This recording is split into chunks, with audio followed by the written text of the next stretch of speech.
તો ઉત્તરાયણને લઈને અમદાવાદીઓનો ઉત્સાહ તો સાતમા આસમાને છે। આ તરફ સુરતમાં પણ ઉત્તરાયણ પર્વની ઉજવણીનો ઉત્સાહ જોવા મળી રહ્યો છે। સવારથી જ આકાશમાં રંગબેરંગી પતંગોનું સામ્રાજ્ય છવાયું છે। એ લપેટ અને કાયપોચના નારાથી આખું આકાશ ગુંજી ઉઠ્યું છે। ત્યારે વહેલી સવારથી જ સારો પવન હોવાથી સુરતીઓમાં પણ ઉત્સાહ ભારે જોવા મળી રહ્યો છે। લાલાનો સૌથી પ્રિય તહેવાર એવો ઉત્તરાયણ આજે વહેલી સવારથી જ જ્યારે શરૂ થયો છે ત્યારે વહેલી સવારથી જ લોકો પણ ધાબે ચડીને ઉત્સાહપૂર્વક ઉજવણી કરી રહ્યા છે। અત્યારે જે છે તે પરિવાર સાથે વહેલી સવારથી લોકો અને જે ઉત્સવ પ્રેમી જે લોકો છે તે પતંગ રસિકો જે છે તે અત્યારે ચડી ગયા છે અને ઉત્સાહ જે છે તે એમના ચહેરા પર જ દેખાઈ આવે છે। જે રીતની અત્યારે ધાબા પર ચડીને અને જે આખો માહોલ જે છે તે અત્યારે વર્ણવી રહ્યા છે।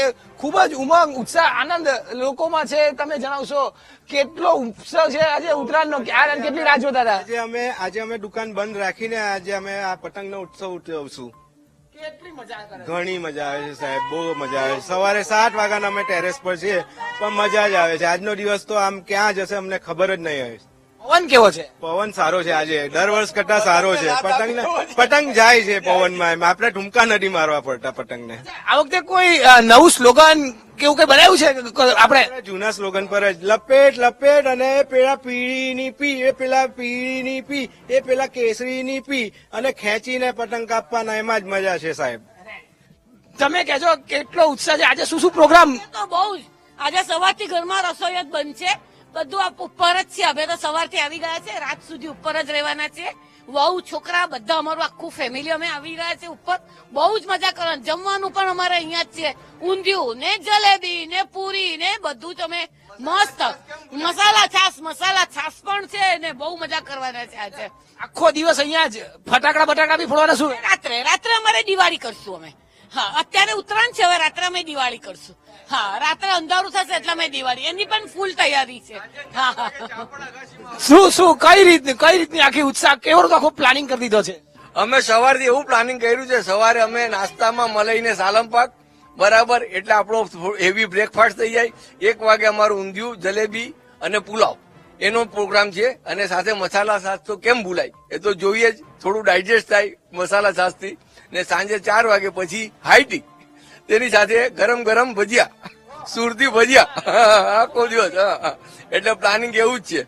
ને રાત્રે પછી અમે થોડું બહારથી ફાસ્ટ ફૂડ જેવું કંઈક સેન્ડવીચ કે એ રીતે મંગાવીને પીઝા ચાઇનીઝ એ કરીને પ્રોગ્રામ પૂરું કરીશું ને રાત્રે કેન્ડલ। બિલકુલ, તમે જણાવશો કેવી તૈયારી? આ જમવાનું તો બધું ઠીક છે પણ કલાકે ચીકી ખાવાનું ચાલુ જ રહેશે, એ તો છે જ। કેટલા પતંગ ચગાવવાની તૈયારી કરતી છે? કેટલા પતંગ લાવ્યા છો? અમે આ 20 પંચા લાવ્યા છે, આજના દિવસ ચાલશે। ઓછા પડ્યા તો કાલે પાછા લઈ આવશું। અત્યારે પણ જે રીતે માહોલ છે, ઉત્સાહ છે, જો ખેંચમ ખેંચ કરીને અત્યારે આજો પતંગ રસિકો, તમે જણાવશો ક્યારનો પતંગ ચગાવ્યો તમે? આ મને ત્યારે 45 મિનિટ થઈ છે ને અત્યારે મેં 4 થી 5 પેચ લઈ લીધા છે ને ઉપર તરત કન્ટિન્યુ ધ્યાન આપવું પડે છે કે પતંગ બહુ ચગે છે એટલે તરત ધ્યાન ચૂક્યું ને આપણો પતંગ ગયો।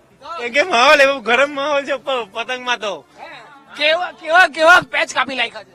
બે કાપીને બરાબર હજુ ચગે ને પહેલા હાથમાં જ કાપી લીધા છે, ચગ જ નથી લીધા છે તો। બિલકુલ, એટલે ખૂબ જ ઉત્સાહપૂર્વકની ઉજવણી અત્યારે સુરતના ટેરેસ ઉપર અત્યારે જોવા મળી રહી છે। અત્યારે જો છે તે પહેલો પતંગ કપાયો, આખરે કપાયો, પહેલો આજનો પહેલો પતંગ કપાયો છે અત્યારે 7 પેચ દીધા પછી। હવે બીજા તૈયારી કરવાની છે, ચાલો। બિલકુલ, એટલે ખૂબ જ ઉત્સાહપૂર્વક અત્યારે તમામ ટેરેસના ધાબા ઉપર પણ આ ઉત્સાહ સાથે એક ખાલી બધાને સૂચન છે કે જયારે ટેરેસ પર તમને પતંગ સાથે આજુબાજુ પક્ષીઓ દેખાય તે સમયે ખાલી દોરી ખેંચવાનું કે ઢીલ છોડવાનું અટકાવી દેજો। એટલી પતંગ, અને આપણે દોરી છોડીએ છીએ એની પાંખને લાગી જાય, કપાઈ જાય, એવું આપણે કરવાનું નથી। એટલે એટલીસ્ટ તમને દેખાય છે કે પક્ષી આવે છે તે તમે ખાલી તમે દોરી પકડી રાખો। Thank you. બિલકુલ, એટલે અત્યારે સુરતીઓ જે રીતે આ ઉત્સવ પ્રિય ગણાય છે અને તેમનો ખૂબ જ પ્રિય ઉત્સવ છે, તેમાં પણ અત્યારે તમામ ઉત્સવ મનાવવા માટે આતુર હતા, તે આજે આવી ગયો છે આતુરતાનો અંત અને તમામ પરિવાર સાથે ધાબા ઉપર ચડી રહ્યા છે અને ધીમે ધીમે જબરજસ્ત સુરતમાં ઉત્તરાયણ પર્વનો માહોલ બની રહ્યો છે। કેમેરામેન દેવેશ સોલંકી સાથે ધ્રુવ સોમપુરા, વીટીવી ન્યૂઝ, સુરત।